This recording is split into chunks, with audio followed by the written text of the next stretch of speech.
नमस्ते, सदा वत्सली मातृभूमि, जय हिंद। दोस्तों, दिन भर क्या रहा स्पेस डिफेंस और इंटरनेशनल गलियारे से इस वीडियो में एक करके जान लेते हैं।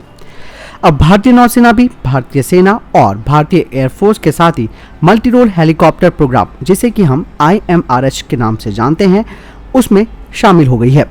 आपको बता दें कि इस मल्टी रोल हेलीकॉप्टर का स्केल परीक्षण सफलतापूर्वक कर लिया गया है और इसकी पहली टेस्ट फ्लाइट 2025 से 2026 के बीच हो सकती है। अगली स्टेज के तहत इसके लिए 10,000 करोड़ रुपए की मंजूरी मिल सकती है ताकि इसके प्रोटोटाइप्स और मैन्युफैक्चरिंग पर काम किया जा सके। आपको बता दें कि इंडियन मल्टी रोल हेलीकॉप्टर को भारत की तीनों सेनाओं के हिसाब से कस्टमाइज किया जाएगा। साथ ही इसके 2 नेवल वर्जन भी बनाए जाएंगे, जिसके तहत ये एंटी सरफेस और एंटी सबमरीन मिशन को भी अंजाम दे सकेगा। साथ ही हैवी पेलोड भी ले जाने में सक्षम होगा। बढ़ते हैं अगले डिफेंस अपडेट की तरफ, जो कि अस्त्रा MK1 को लेकर आ रही है। आपको बता दें कि स्वदेशी Astra MK1 beyond visual range air to air missile का इंटीग्रेशन का काम लिमिटेड सीरीज प्रोडक्शन यानी कि LSP तेजस MK1 पर किया जा रहा है। साथ ही सूत्रों ने बताया कि इस मिसाइल का यानी कि अस्त्रा MK1 का कैपेटिव उड़ान परीक्षण अगले कुछ हफ्तों में आयोजित हो सकता है, जिसमें परीक्षण फायरिंग में 4 से 5 राउंड शामिल है और इसके बाद वर्तमान में Elta LRDE 2032/MMR fire control radar के साथ इसके परीक्षण की भी योजना बनाई गई है। दोस्तों, आपको बता दें कि तेजस MK1 कॉन्फ़िगरेशन के सभी 36+18 जिसमें ट्रेनर जेट्स भी हैं, इनको अस्त्रा MK1 BVR मिलेगी, जो कि Elta LRDE 2032/MMR fire control radar से लैस है और 2023 तक इसे एल्टा 2052 आइसा फायर कंट्रोल के साथ भी इंटीग्रेटेड किया जाएगा।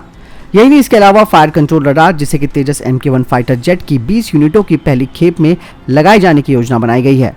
स्वदेशी उत्तम आइसा फायर कंट्रोल रडार, जो कि बाकी के 53 तेजस MK1 विमानों में लैस होगा, वे 2025 में अपने उत्पादन में प्रवेश करने पर अस्त्रा MK1 और अस्त्रा MK2 BVR से लैस होंगे।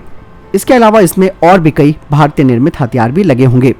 आपको बता दें कि HAL 16 FOC सिंगल सीटर तेजस MK1 की डिलीवरी करेगा, जिसके बाद वो 18 तेजस MK1 ट्रेनर एयरक्राफ्ट का निर्माण शुरू करेगा, जो कि तेजस MK1A फाइटर जेट की निर्माण को भी शुरू करेगा। बढ़ते हैं अगले अपडेट की तरफ, जो आ रही है भारतीय नौसेना को लेकर। भारतीय नौसेना को अमेरिका स्थित एरोस्पेस कंपनी बोइंग से 10वां पनडुब्बी विमान यानी कि P-8I मिल गया है। रक्षा मंत्रालय ने पहली बार 2009 में 8 P-8I विमानों के लिए एक कॉन्ट्रैक्ट पर हस्ताक्षर किए थे और बाद में 2016 में इस कंपनी से अतिरिक्त 4 P-8I विमानों के लिए कॉन्ट्रैक्ट पर हस्ताक्षर किए गए थे। कहा जा रहा है कि 4 अतिरिक्त विमानों के विकल्प कॉन्ट्रैक्ट के तहत दिया जाने वाला दूसरा विमान है। आपको बता दें कि भारतीय नौसेना को 9वां P-8I विमान पिछले साल नवंबर में मिला था। साथ ही एक बयान में ये भी कहा गया है कि बोइंग भारतीय नौसेना के flight crew, spare parts, ground support, equipment और फील्ड सर्विस रिप्रेजेंटेटिव सपोर्ट का भी प्रशिक्षण देकर भारत के बढ़ते P-8I का समर्थन करता है। बढ़ते अगले अपडेट की तरफ, जो कि भारत और चीन को लेकर आ रही है। भारत ने चाइना को सबक सिखाने के लिए अपनी कमर कस ली है। वहीं चीन की चालबाजियों को पल भर में कुचलने का इंतजाम भी कर दिया गया है। हवा से लेकर जमीन तक ऐसी मुस्तैदी है कि चीन की सेना ने कोई भी हिमाकत की तो हिंदुस्तान की फौज उसे तबाह करने में वक्त नहीं लगाएगी। लेकिन इतनी बड़ी तैयारियों के बीच भी LAC के पास एक चौंकाने वाली खबर आई है। LAC पर 2 लाख सैनिक, तोप, टैंक, मिसाइलें सब तैनात है। भारी भरकम हथियारों का जखीरा मौजूद है। इतना बम बारूद जमा हो चुका है कि अगर युद्ध शुरू हुआ तो कई महीनों तक रुकेगा नहीं। साथ ही आसमान में भी आवाजें गूंजेगी। ड्रैगन भी जानता है कि अगर उसकी तरफ से कोई गोली चली, धमाके हुए तो उसकी हैसियत और भारत की ताकत का अंदाजा पूरी दुनिया को हो जाएगा। युद्ध इतना भयानक होगा कि सदियों तक याद रखा जाएगा। बावजूद इसके LAC के पास चीन बड़ी गुस्ताखी करने से बाज नहीं आ रहा है। उसकी साजिशें खत्म नहीं हो रही है। आपको बता दें कि चीन ने भारत पर नजर रखने के लिए कंक्रीट टावर बनाए हैं, जिसमें उसने CCTV कैमरों को लगाया है ताकि भारत की तैनाती पर वो नजर रख सके। साथ ही ये भी बताया गया है कि इन CCTV कैमरों के टावरों को भारत के दावे वाले इलाकों में लगाया गया है। ये मामला तब सामने आया है जब दोनों देशों के टॉप सेना कमांडर डी-एस्केलेशन पर बात कर रहे हैं। चीन के द्वारा बनाए गए वॉच टावर और पोस्ट भारतीय सेना के कब्जे वाले क्षेत्र की अनदेखी करते हैं। ये एक चिंता का विषय भी है। साथ ही सूत्रों ने बताया कि 14,000 से 15,000 फीट की ऊंचाई के बीच LAC पर चीन के सैनिक और मशीनों की तैनाती जारी है। हालांकि इंटेलिजेंस ब्यूरो यानी कि IB के तरफ से बयान आया है कि जो फ्रिक्शन पॉइंट है वहां पर भारतीय गश्ती दल चीन की संख्या से अधिक है। लेकिन ये भी कहा गया है कि दोनों देशों के बीच समझौते के तहत दोनों देश की सेनाएं LAC के 10 से 15 किलोमीटर के भीतर किसी भी तरीके का ठोस यानी कि स्थायी या फिर अर्धस्थायी यानी कि टेम्परेरी संरचना का निर्माण नहीं करेगी। हालांकि चीनी वॉच टावर उनके सिक्योरिटी गार्ड्स के द्वारा संचालित है। यानी भारतीय सेना ने भी अपने कब्जे वाले क्षेत्र में चीन की गतिविधियों पर नजर रखने के लिए डिजिटल कैमरों से लैस खंबे लगा रही है। बढ़ते अगले अपडेट की तरफ जो भारतीय नौसेना को लेकर आ रही है।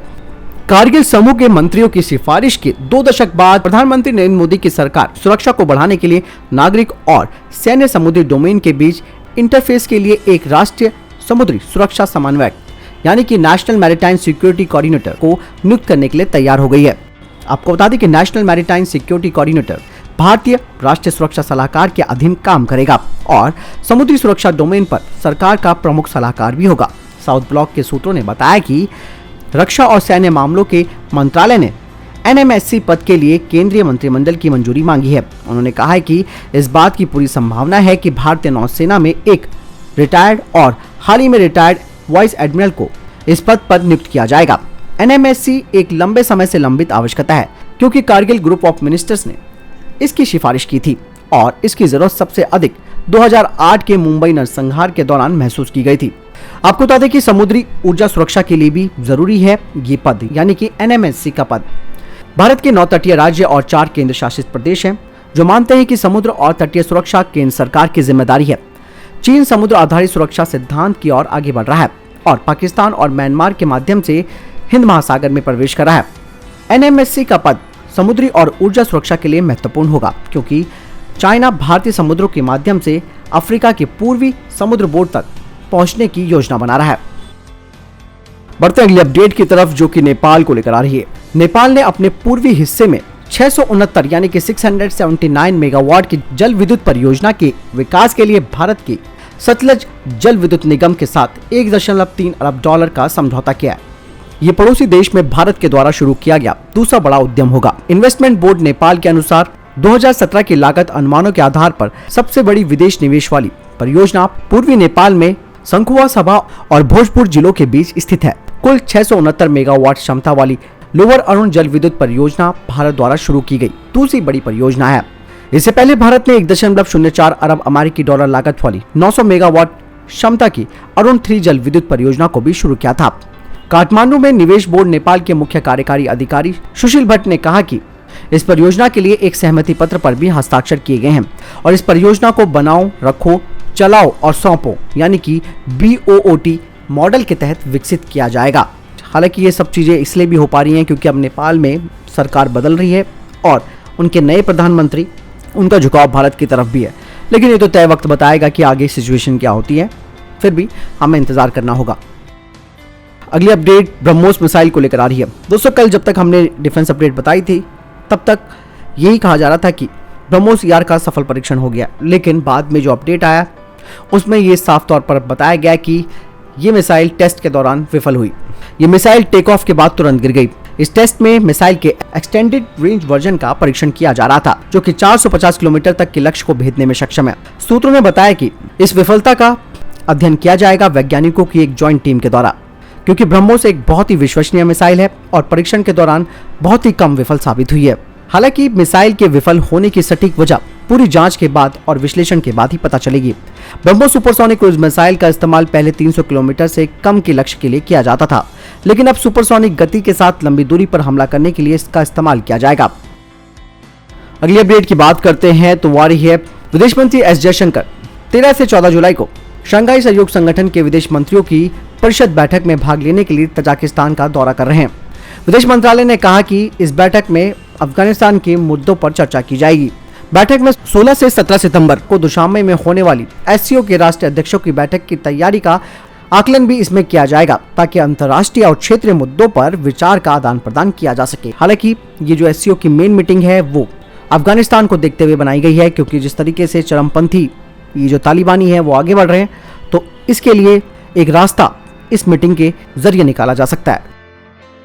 बढ़ते अगले अपडेट की तरफ जो कि इसरो को लेकर आ रही है। इसरो के अध्यक्ष के सिवन ने अभी हाल ही में फ्रांस के नेशनल स्पेस एजेंसी के प्रेसिडेंट के साथ बैठक की, जिसमें कि इन दोनों ने ही चल रही सहयोग गतिविधियों की प्रगति की समीक्षा की है, जिसमें कि joint satellite missions, payload accommodations, human space flight, space situational awareness, ground situation to support satellite missions और exchange of professionals between the agency पर बातचीत की गई है। तो दोस्तों ये थे अभी तक के टॉप डिफेंस और स्पेस अपडेट। वीडियो के संबंध में कोई प्रश्न जवाब या आपको कोई सवाल है कमेंट सेक्शन में लिखकर जरूर पूछ सकते हैं।